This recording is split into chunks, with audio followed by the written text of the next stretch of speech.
مضت الدہور فما اتین بمثلہ لما اطا فعجز عن نظرائہ، کہ مدتیں گزریں کوئی اس جیسا نہ آیا، اور جب وہ آیا تو زمانہ اس جیسا دوسرا لانے میں ناکام رہا۔ میری خواہش تھی پاکستان آنا اور مولانا طارق جمیل صاحب سے ملاقات کرنا ان کے گھر میں۔ الحمدللہ جو مولانا طارق جمیل صاحب کی محبت ہے لوگوں کے لیے، اور میں دیکھتا ہوں کہ وہ اکثر خود اول قدم رکھتے ہیں لوگوں سے ملنے کے لیے تاکہ محبت پیدا ہو جائے، تو یہ بات مجھے ان کی بہت پسند ہے۔ ڈاکٹر صاحب، انڈیا اگر آپ کے سارے معاملات ختم کر کے واپس بلائے تو آپ جائیں گے واپس؟ آپ کا کیا ارادہ ہے، یا ہجرت میں ہی رہیں گے؟ نہیں، انڈیا اگر موقع لیا دعوت دینے کا تو وہ تو میدان جنگ ہے، ہاں تو جانا ہی پڑے گا، لیکن جو دعوتی میدان میں میرا کام اور پھیلا ملیشیا میں رہنے سے وہ تو کنٹینیو کروں گا۔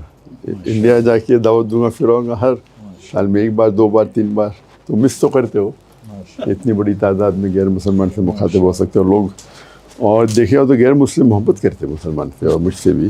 وہ کچھ چند پولیٹیشین لوگ ہیں جو اپنے کرسی کے لیے نفرت پھیلاتے ہیں۔ جی ہاں، آپ کا یہ ماشاءاللہ جو ہے، آپ پینٹ کوٹ اور ٹائی کے ساتھ دین کی خدمت کریں، اس کا کیا راز ہے؟ تو کچھ لوگ کو یہ غلط فہمی ہے کہ ٹائی پہننا صلیب کی نشانی۔ چاروں اہم ماہ میں یہ ہے کہ اگر آپ دوسری کوئی ائمہ کو فالو کرتے غلط نہیں، آپ کر سکتے، تو میں کہتا ہوں آپ اگر ریسرچ کیے اور آپ کو پتہ چلا رفتن کرنا بہتر ہے تو آپ کرو، لیکن دوسرے پہ تھوپو مت۔ جب میں دعوت دیتا ہوں تو غیر مسلم جب امریکہ دیکھتے ہیں، ارے یہ سوٹ بوٹ ہے، پھر ٹائی ہے، ٹھکنے کے اوپر جوکر لگتا ہے۔ اور ڈاکٹر صاحب، ہم آپ سے معذرت خواہ بھی ہیں جو یہاں پہ آپ کو آ کے وضاحتیں دینی پڑنی ہے اسٹیج پہ پاکستان میں۔ آپ نے 11-15 لاکھ لوگوں کو مسلمان کے، یہاں پہ آپ اپنے ایمان کی وضاحت دے رہے ہیں کسی اسٹیج پہ۔ السلام علیکم جی، آج عالم اسلام کی 2 عظیم اور علمی شخصیات کی ملاقات ہوئی ہے، تو میں چاہ رہا ہوں کہ کیونکہ ایک بڑا اچھا موقع ہے تو دونوں کے تاثرات لے لیے جائیں۔ پہلے بھی ان کی ملاقات ہے مکہ میں، 2-2.5 گھنٹے کی طویل ملاقات ہو چکی ہے، تو سب سے پہلے کیونکہ میزبان مولانا طارق جمیل صاحب ہیں تو مولانا صاحب سے پوچھ لیتے ہیں کہ ان کے کیا تاثرات ہیں، کیا فیلنگز ہیں۔ ڈاکٹر صاحب ان کے گھر پہ تشریف لائیں۔ جی، بسم اللہ الرحمن الرحیم۔ تاثرات اور جو احساسات ہوتے ہیں ان کے سامنے ہمیشہ الفاظ تنگ پڑ جاتے ہیں، الفاظ کا دامن چھوٹا ہوتا ہے اور احساسات کی کوئی حد ہی نہیں ہوتی ہے۔ تو جو میں اس وقت ڈاکٹر صاحب کے لیے محسوس کر رہا ہوں اس کے لیے میرے پاس الفاظ کوئی نہیں، اسی کو میرا سمجھ لیں احساس۔ ڈاکٹر صاحب، آپ کیا کہنا چاہیں گے؟ مولانا صاحب کے پاس تشریف لائے ہیں، ماشاءاللہ آپ کے کیا تاثرات ہیں مولانا صاحب سے ملاقات؟ جیسے میں نے کہا کہ میری خواہش تھی پاکستان آنا اور مولانا طارق جمیل صاحب سے ملاقات کرنا ان کے گھر میں۔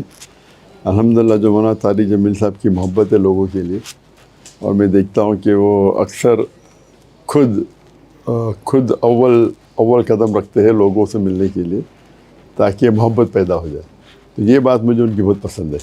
وہ ایسا نہیں کہتے کہ میں ہی نہیں جاؤں، تو جب بھی مکہ میں ملاقات ہوتی وہ ملنا چاہتے، میں بولا میں آؤں گا آپ کے وہاں، تو ہم میں بحث ہو گئی، میں آؤں کہ میں آؤں، میں بلانے آپ بڑے ہیں، میں چھوٹا دونوں میں آؤں گا، تو پھر ملاقات ہوئی الحمدللہ۔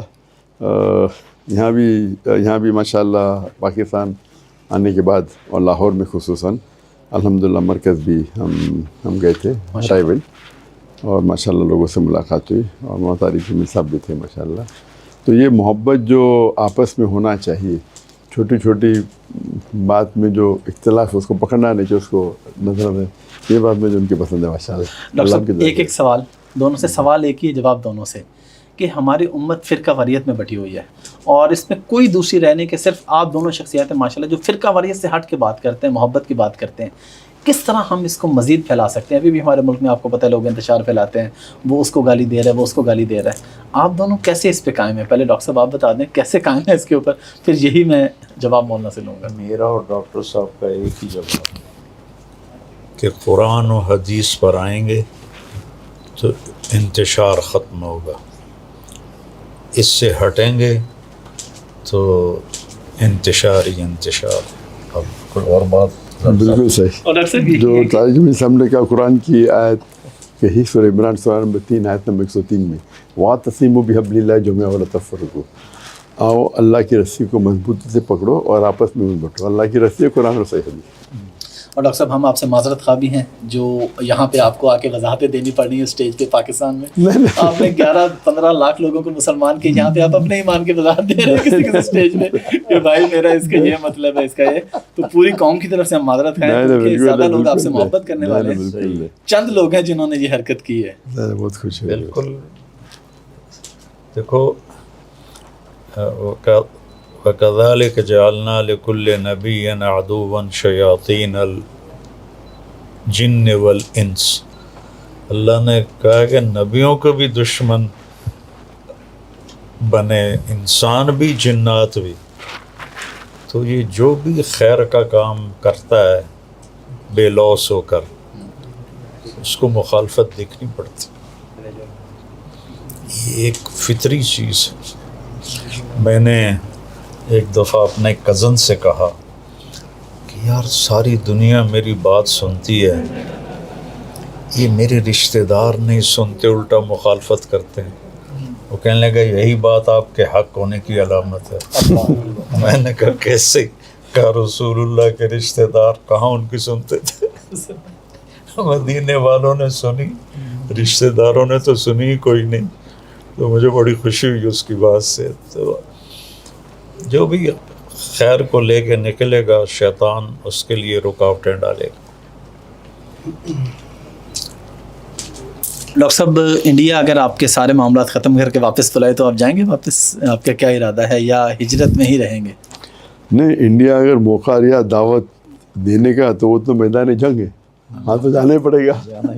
لیکن جو دعوتی میدان میں میرا کام اور پھیلا ملیشیا میں رہنے سے, وہ تو کنٹینیو کروں گا. انڈیا جا کے دعوت دوں گا, پھر آؤں گا ہر سال میں 1 بار 2 بار 3 بار. تو مس تو کرتے ہو, اتنی بڑی تعداد میں غیر مسلمان سے مخاطب ہو سکتے ہو لوگ. اور دیکھے ہو تو غیر مسلم محبت کرتے مسلمان سے, اور مجھ سے بھی.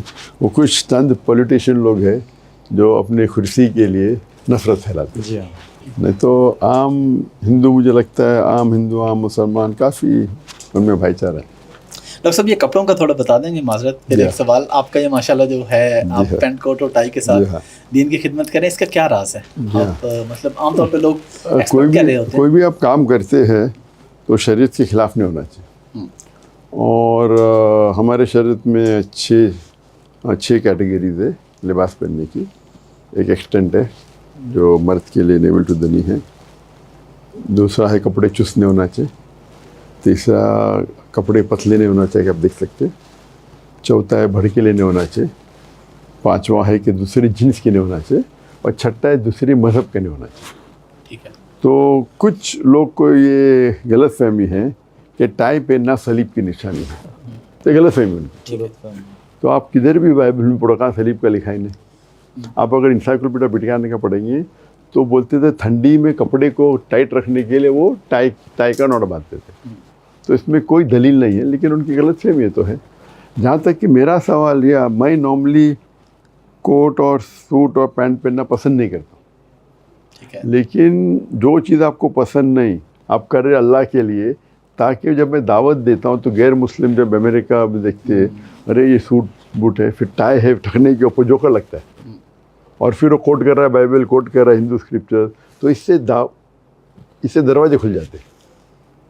اور جبھی بھی میں لیکچر دیتا ہوں اس ٹائم میں سوٹ پینٹ پہنتا ہوں. عام طور پہ آپ گھر پہ آئیں گے تو آپ کتنے دیکھیں گے, تو میں کرتے پہ جاؤں گا ہونا جیسے.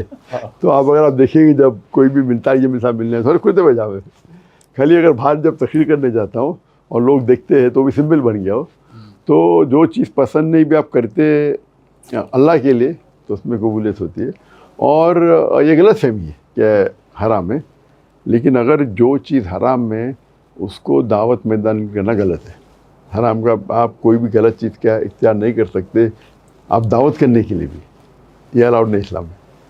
مولانا تھوڑا آپ بھی اسی پہ اگر بات کر دیں تو ہمارے ملک میں یہ جو ویٹیکن سٹی گیا تھا تو میں نے اس کا وزٹ کیا کہ وہ جو گرجا ہے وہاں بھی, تو جتنے پادری تھے کسی نے بھی